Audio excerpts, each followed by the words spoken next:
How do we act when we see India's diplomatic balancing act when the Taliban comes calling? Hello, you are watching the Global Eye with me, Mausami. For the first time since the Taliban seized power in Kabul in August 2021, Afghanistan's acting foreign minister Amir Muttaqi has arrived in India on a week-long visit, a moment that marks both a diplomatic opening and a delicate test of India's foreign policy finesse. Muttaqi's arrival in New Delhi has set off ripples across South Asia. His visit comes just a day after India publicly backed Kabul's stance against any revival of American presence at the Bagram Airbase, a position that surprised many analysts who saw it as a signal of New Delhi's growing willingness to engage with the Taliban regime, though still without formally recognizing it. The Indian Ministry of External Affairs extended a warm welcome to Muttaqi, expressing hope for constructive discussions on regional and bilateral issues.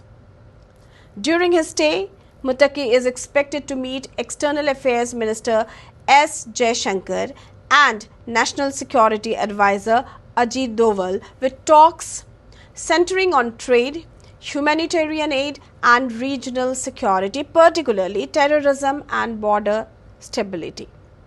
But behind the polite smiles and diplomatic curtsies lies a far more complex story, one of real caution and calculated ambiguity. Now, what's happening and why it matters? Amir Muttaqi's visit is not just a courtesy call. It's a carefully timed diplomatic maneuver. Since the Taliban regained control of Afghanistan, India has kept its engagement limited to humanitarian and technical channels, supplying wheat, vaccines, and essential medicines, without ever acknowledging the Taliban as the legitimate government of Afghanistan. So, why invite him now? The answer lies in India's shifting regional calculus. The Taliban may be internationally isolated, but they control Afghanistan's territory and resources. India cannot afford to lose influence in a country that borders its strategic rival Pakistan and sits at the heart of China's Belt and Road Corridor ambitions. Engagement, even without recognition, gives India a seat at the table and ensures that it isn't left out of Afghanistan's future power dynamics. But here we should note India's flag dilemma, the symbolism of non-recognition. At the heart of this visit lies an unusual diplomatic challenge, the flag dilemma. Under diplomatic protocol, both the visiting and host nations' flags are displayed side by side at official meetings. But here's the twist: India doesn't recognize the Taliban regime and therefore refuses to display the Taliban flag as Afghanistan's official banner. Instead, the old tricolor Afghan flag of the previous republic, still flown at the Afghan embassy in New Delhi, remains the official emblem in Indian territory. This may seem like a small gesture, but it speaks volumes. In diplomacy, symbols carry weight. By refusing to fly the Taliban flag, India is sending a subtle yet powerful message. We will talk, but we are not yet ready to legitimize you. And here, this balancing act and this engagement without endorsement allows India to keep its moral and strategic flexibility intact. But again we ask, why now? The timing behind the visit. Muttaqi's visit comes against a backdrop of shifting power alignments in the region. The Taliban government has been seeking international legitimacy through outreach to regional powers like Russia, China, Iran, and now India.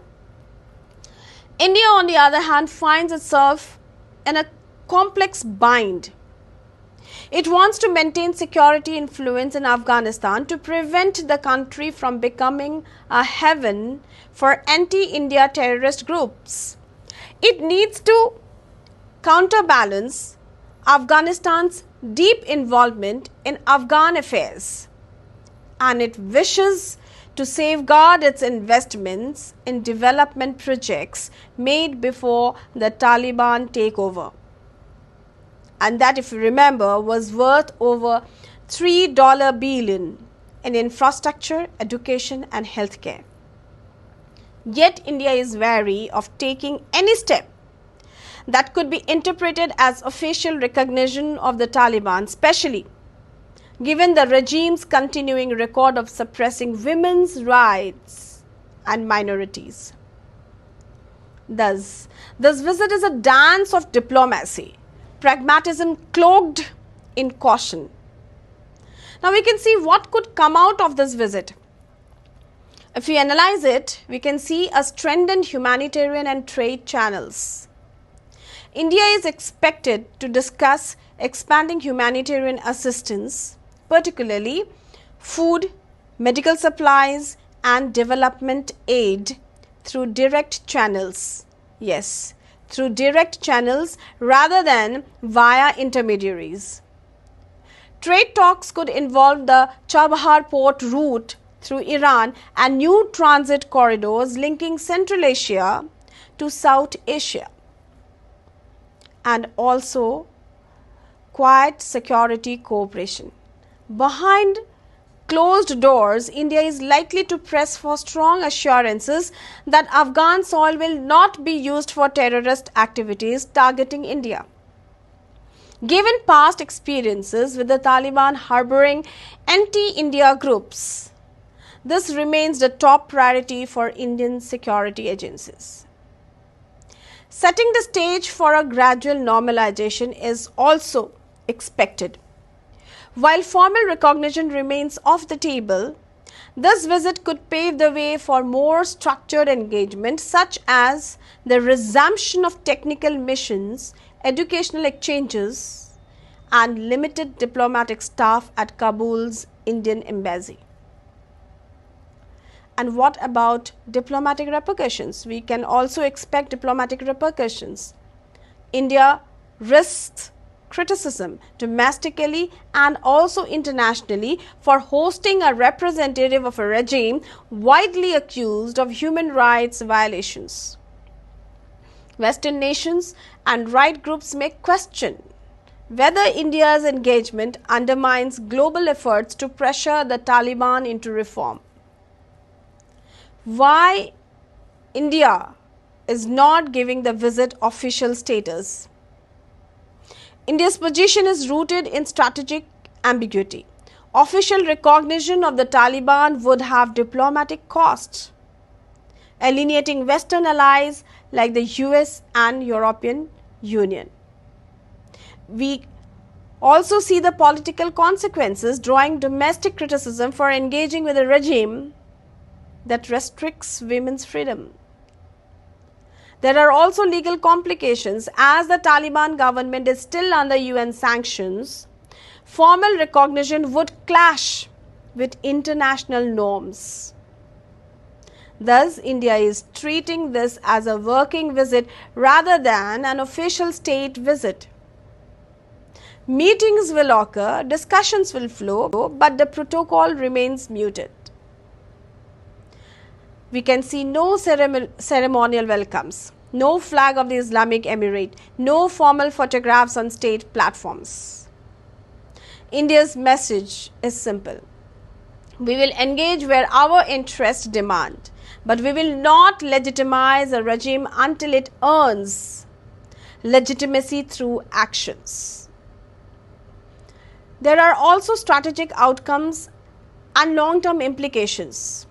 If managed well, this visit could achieve multiple Indian objectives, like preserve influence in Kabul against China and Pakistan, ensure security cooperation to prevent terrorism, sustain humanitarian access to the Afghan people. But if mishandled, it could backfire, creating confusion over India's foreign policy stance and exposing it to criticism from human rights observers and also Western partners. Now, if you see the bigger picture, a test of Indian realism.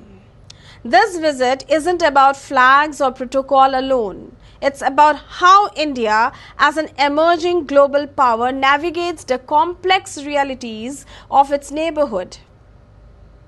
Now, interestingly, we also hear the rejection that spoke volumes. Just days before Amir Muttaqi boarded his flight to New Delhi, Islamabad's invitation for a high-level visit from the Taliban leadership was quietly turned down. Yes, rejected. A move that surprised many regional observers and spoke louder than any statement. For a regime long perceived as being under Pakistan's shadow, this polite refusal marked a subtle assertion of Afghanistan's diplomatic independence. It was a gesture that said Kabul is no longer Islamabad's backyard. By choosing India over Pakistan, the Taliban signaled a new phase of strategic balancing, seeking legitimacy and economic partnership beyond traditional patrons. Some analysts view this as a symbolic pivot. Afghanistan, attempting to widen its foreign policy lens, diversify trade routes and connect with a power that commands global respect. For India, this rejection was more than a diplomatic coincidence. It was an opening of opportunity, a chance to re-enter Afghanistan's narrative not as a distant donor but as a trusted development partner. It also sends quiet reassurance to thousands of Afghan refugees and students in India who now see in this visit a faint but significant hope that relations between the two nations may again turn cooperative, people-centric and grounded in mutual respect. Now we ask, should India wait for perfect conditions before engaging, or shouldn't it shape those conditions through engagement itself? Can India protect its security interest without compromising on values? And in a region where every handshake is watched by Beijing, Islamabad and of course Washington, how much diplomatic risk is too much? Now we must also ask, can diplomacy with an unrecognized regime still serve national interest without legitimizing it? Is India's symbolic refusal to fly the Taliban flag a gesture of strength or a sign of hesitation? Should humanitarian engagement be separated from political recognition? Or are they inevitably linked? In balancing principle and pragmatism, where does India draw the line? Is this cautious outreach the beginning of a new South Asian equilibrium, one driven by necessity rather than ideology? Amir Muttaqi's visit to New Delhi is more than a diplomatic first. It's a mirror of modern Indian statecraft. A nation that once refused to even speak with the Taliban is now cautiously opening its doors, not out of affection but out of strategic compulsion and regional necessity. India's challenge is to remain engaged without being entangled, to influence without endorsing, and to lead without losing its moral compass.